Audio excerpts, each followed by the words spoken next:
Okay guys, magre-review lang tayo ng Modofo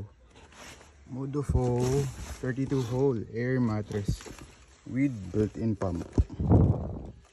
Ito yung model LXD 100.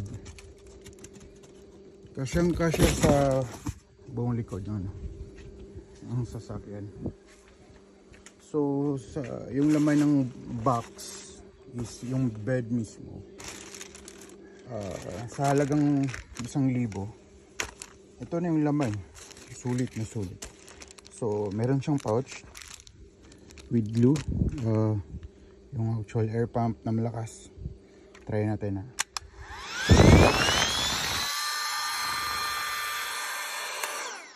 Type C at nozzle,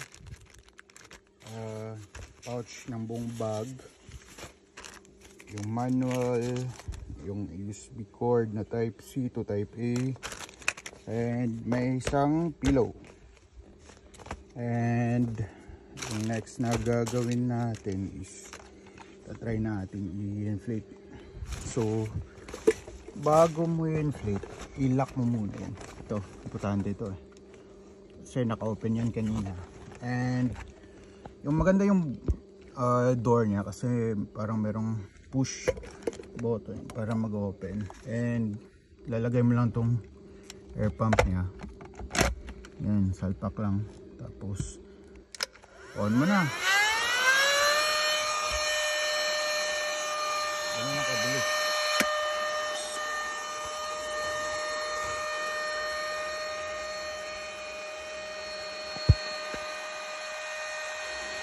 So nakikita mo naman gaano kabilis mag-pump, mag-inflate yung bed.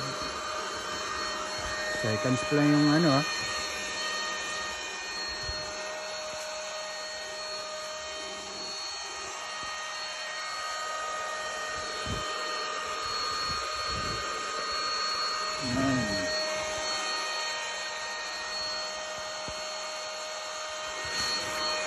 Ito yung kasama sa loob ng box. So meron siyang pillow. I think gagamit ka ng one of the nozzle here. Gagamitan dyan. Yan. So hindi na nga umabot ng 2 minutes. Pwede ka na. Look. Ganun.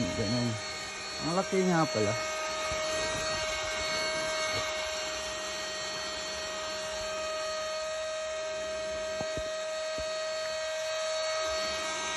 Wow, so ito na yun. Ganda. Okay, parang kailangan natin i-off. Baka puputok ka. Yun Modofo. Bili na kayo sa shop ko Kamuti 6127. Lagyan mo lang ng dito. Hindi mo na kailangan ng hotel. Tapos magdi-deflate naman. Same ata Tapos yun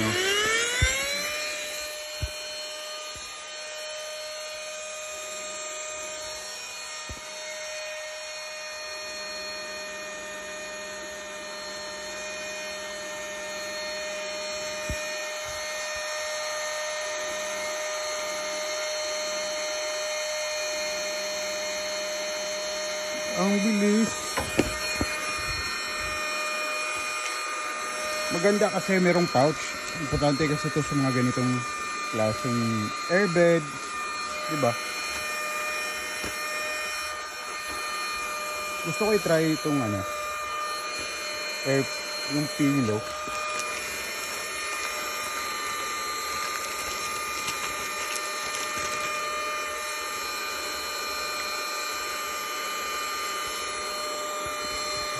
Paano kaya ito?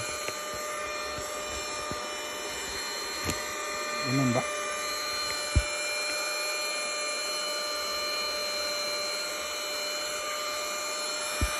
Yun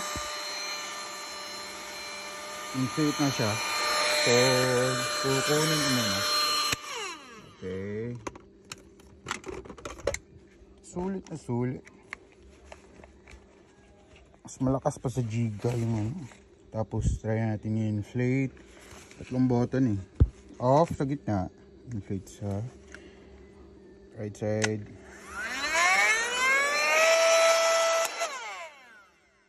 Teka. What's happening?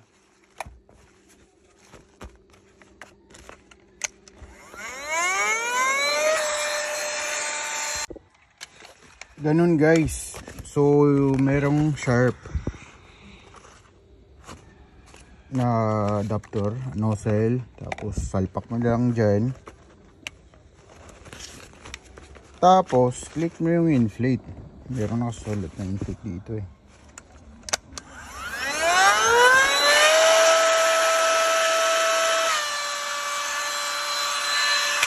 Diba? Ang lakas. Tapos deflate naman natin.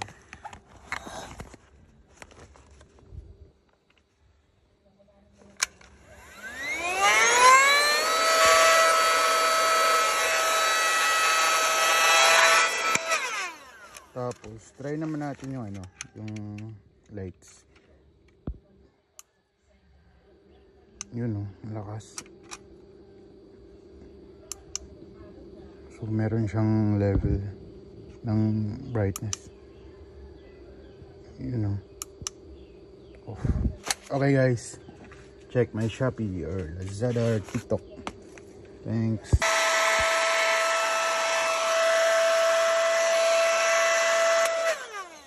Ganun kabilis.